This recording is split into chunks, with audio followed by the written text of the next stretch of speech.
Hey world, it's your girl Linda Starr, and this is Journey to Essence, an Artist Story. So my name is Linda Starr. Once again, I'm from Brooklyn, New York. I'm a vocalist and songwriter, and I guess you would say a full-time entrepreneur. So I've been singing since I was 3. I've been writing songs since I was 8. I don't want to talk too much about my story just yet, but I did want to give a quick intro just for you guys who are watching me for the first time. Feel free to like, comment, and subscribe to my YouTube channel where you can see all my music videos, my shorts, things like that. Like I mentioned, I'm a vocalist, songwriter.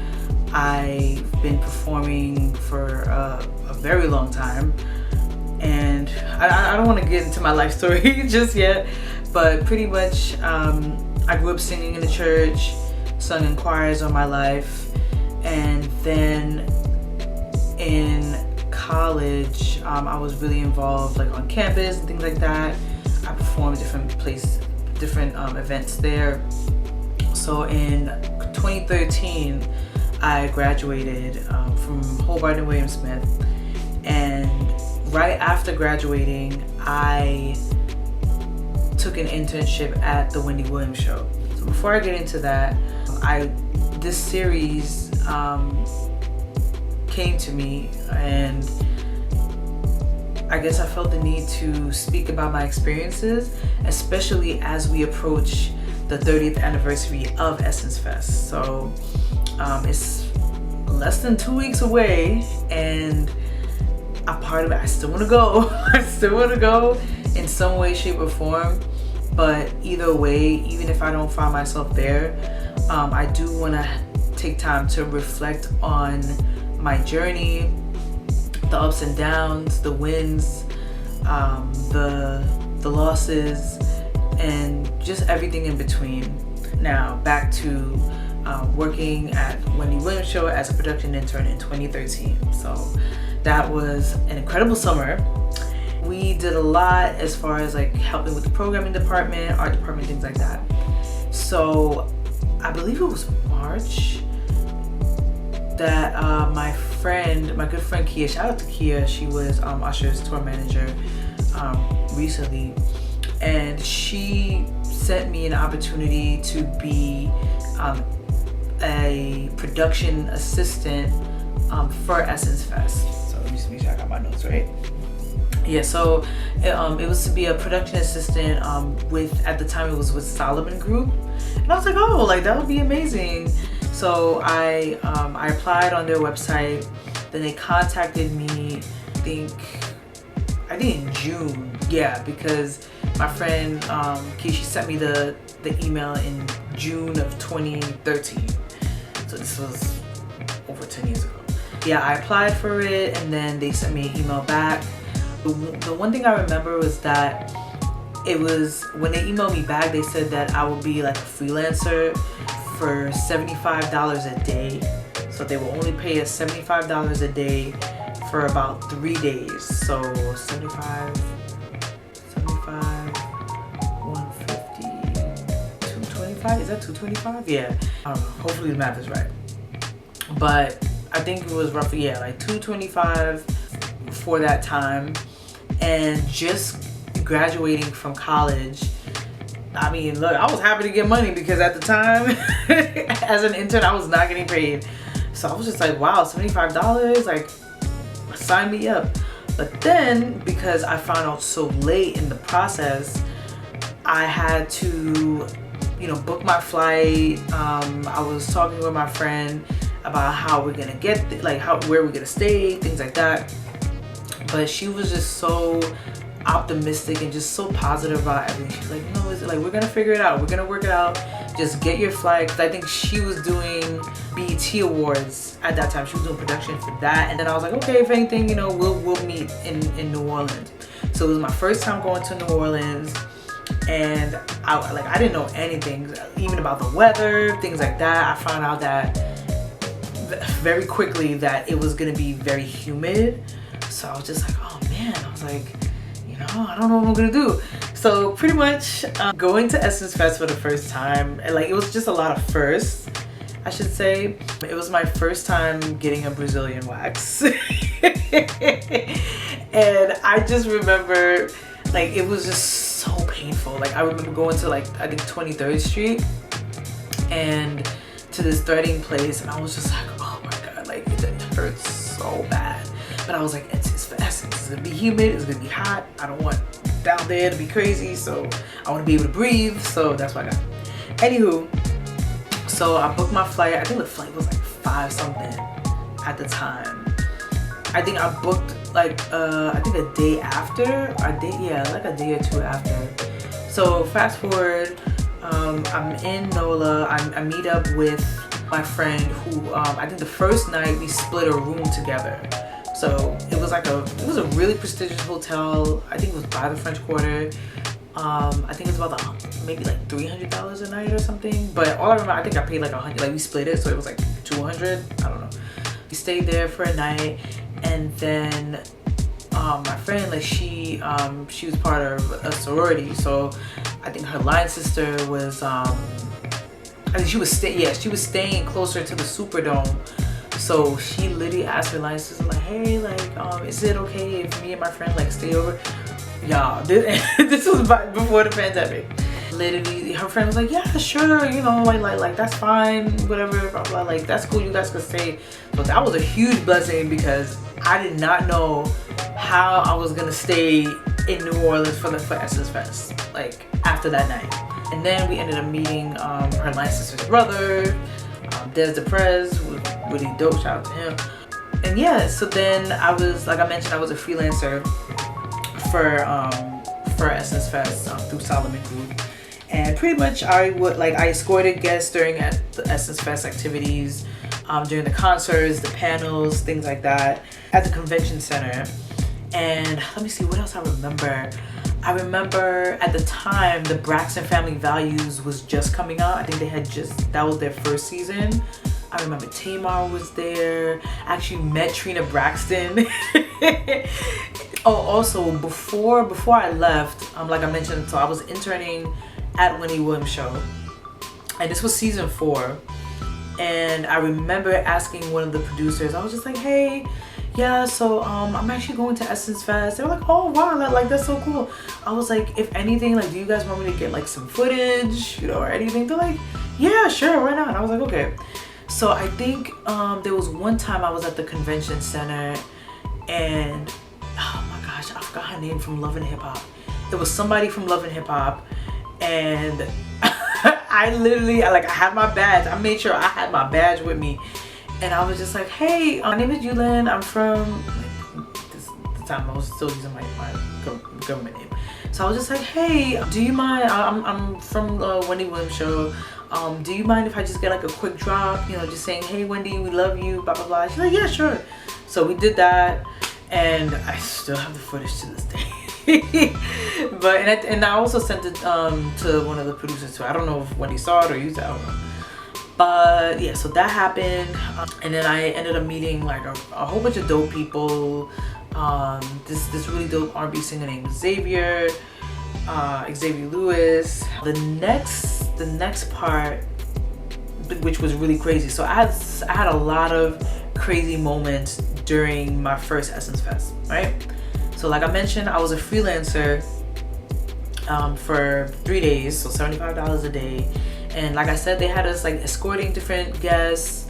They had us doing like ticketing, like VIP check-in at this like other building, where like people could like pick up their passes and stuff. Yeah, it was like a guest related service at Concierge, which was pretty cool. I didn't get to see anybody there, but just the fact that, you know, there were like so many things going on that like there were different people that were like picking up VIP events, like VIP tickets for events, which was pretty cool.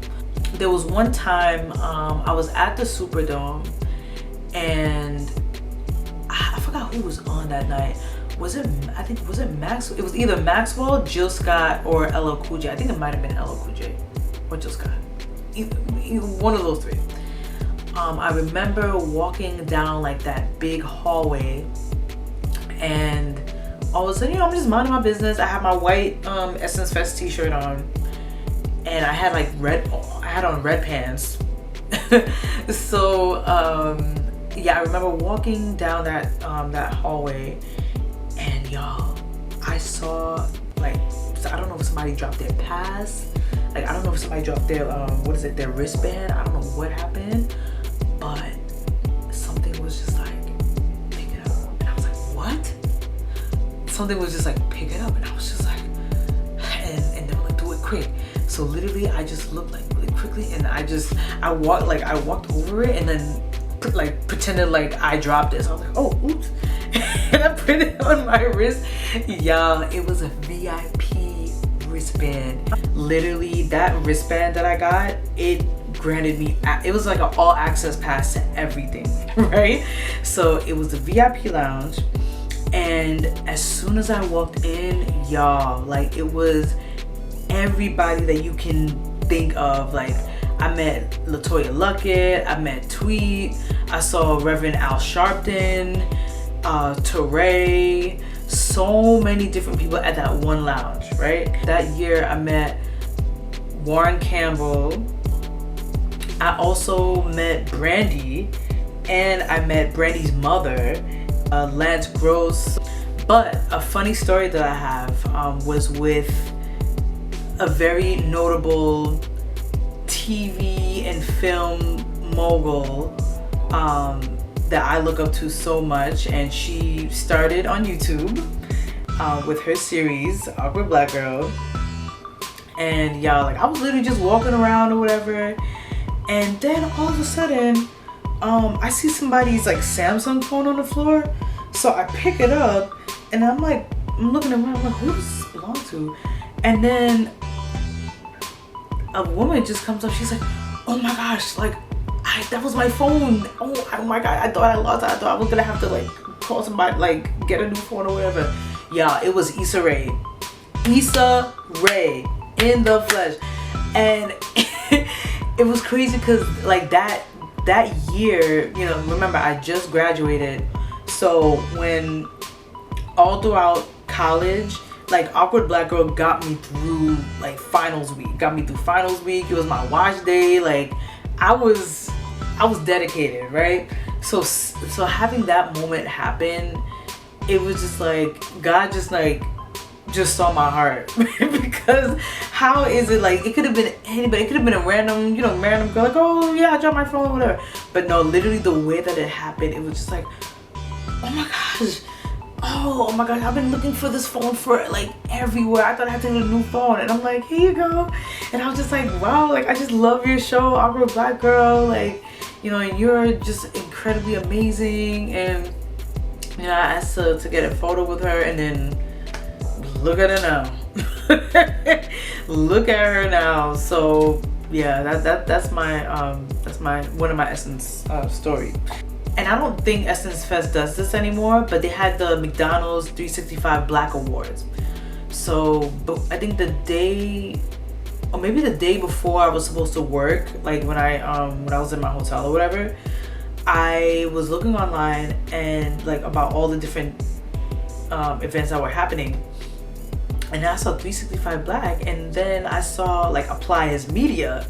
So I'm like, because at the time, a lot of people don't know this, but at the time, like between 2013 and maybe like up until 2016, 17, I was a music blogger.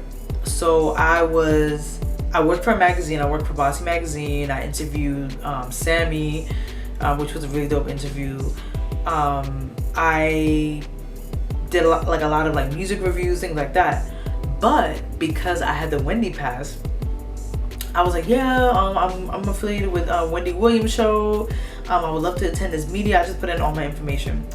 The next day I got an email saying that I was confirmed. I said, yes, God, thank you, Jesus. And I remember I wore this, like, and I think I might have gotten it from like Pretty Girl or something, but I had this like coral colored peplum dress with like a black lace and then like I had my ombre hair, and I was ready. I had my Canon camera, a Canon handheld camera, just ready. I got to go on the red carpet. I took so many photos. I covered it, of course. I covered it on my blog. And I think I put my blog, I was like, oh, Linda Star. Yeah, it was lindastaronline.com. It's probably just like Blogspot now. But anyway, so yeah, I literally covered the 365 Black Awards as press. I took photos of Gladys Knight, Taraji P. Henson, Brandy. Was Deborah Cox there? No. Oh no, it was Beverly Johnson. Beverly Johnson was there. I think she was getting honored. She was receiving some type of like achievement award at the time. And Gladys Knight, I think she received like the Icon Award. So they did a tribute for her. It was Yolanda Adams, Lettucey, I think Angie Stone. Yes. Yeah, it was Yolanda Adams, Angie Stone, Lettucey, and somebody else I'm forgetting. But yeah, they shut it down. Like I was in tears. Especially Yolanda Adams singing secular music. Yeah, I was bawling. And one thing that Gladys Knight said, and it's just coming back to me now. She said something about no matter how far she goes, she always like will give glory to God, like for her gift of music, for the gift of song, because that's what got her through like her most like tumultuous times. So she was like, no matter where you go, like always just like give glory to God no matter where you're at. I'm paraphrasing, but it was just like that essence that stayed with me like all those years. So yeah, after the 365 Black Awards, what else happened? Like I said, I met Brandy. I was literally like, I was probably crying. I think I was crying at that time because I was just like, you had such an inspiration to me.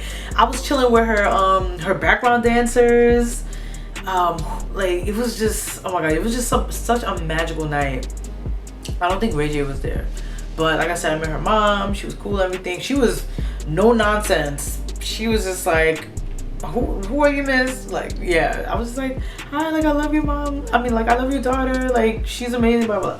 I think it was great to experience New Orleans for the first time, because I was a whole tourist. I did the sightseeing tour. I went to some of like the historic sites, checked out the French Quarter, Bourbon Street, things like that. And it was just a wonderful experience. And being there as a freelancer, I remember telling myself, I was like, I'm gonna come back here. Like, I'm gonna come back here and perform. It even gets me so emotional because I was looking at some of the photos, and I took a photo right in front of that Essence stage where like the big Essence logo is, like all the Essence letters are. And I'm just like, girl, if only you knew. If only you knew what was to come. I'm just so grateful that I got to work as a freelancer first, because what I learned is God will show you where you're supposed to be before you're meant to be there. Like, he'll give you glimpses, like he'll give you little nuggets, like little milestones here and there. And I think that's what was one of those milestones, just working as a freelancer, kind of like seeing like what goes on behind the scenes, working as an usher, paying my dues essentially, working as an usher, escorting people, staying there for the first time like by myself. Well, after like the 3 days, so I rented a room, I think it was by the French Quarter, but it was kind of weird because I was by myself, and it was kind of eerie because, you know, like New Orleans is like a city with, it's very like spiritually heavy. So I don't know what it was, but I remember sleeping that night, but it's like I had a hard time sleeping because I don't know if I felt like a presence, or I just felt like there was just a lot of like activity going on. Like, I can't explain it, but it wasn't like bad, like nightmares. Like, it wasn't bad, but it was just like I was just spiritually aware. Yeah, just going back to taking that photo by like the Essence stage, and just really God just telling me that like you're gonna be there one day, you're gonna be performing there one day. Like that was always in the back of my mind. I didn't know how it was gonna happen, but yeah. I think some of the other concerts I went to a gospel concert that Sunday, I think Donnie McClurkin was there, Kurt Carr. I think Yolanda Adams came back that year to close off pretty much just going back to how I felt, just seeing the fireworks, because I think it was, the Essence Festival was from July 3rd to July 7th. So I got to see the fireworks. It was magical. It was such a magical experience. And I'm so grateful to just share the next steps in my journey to Essence Fest as an artist. So stay tuned. And make sure you guys like, comment, and subscribe. See y'all next time.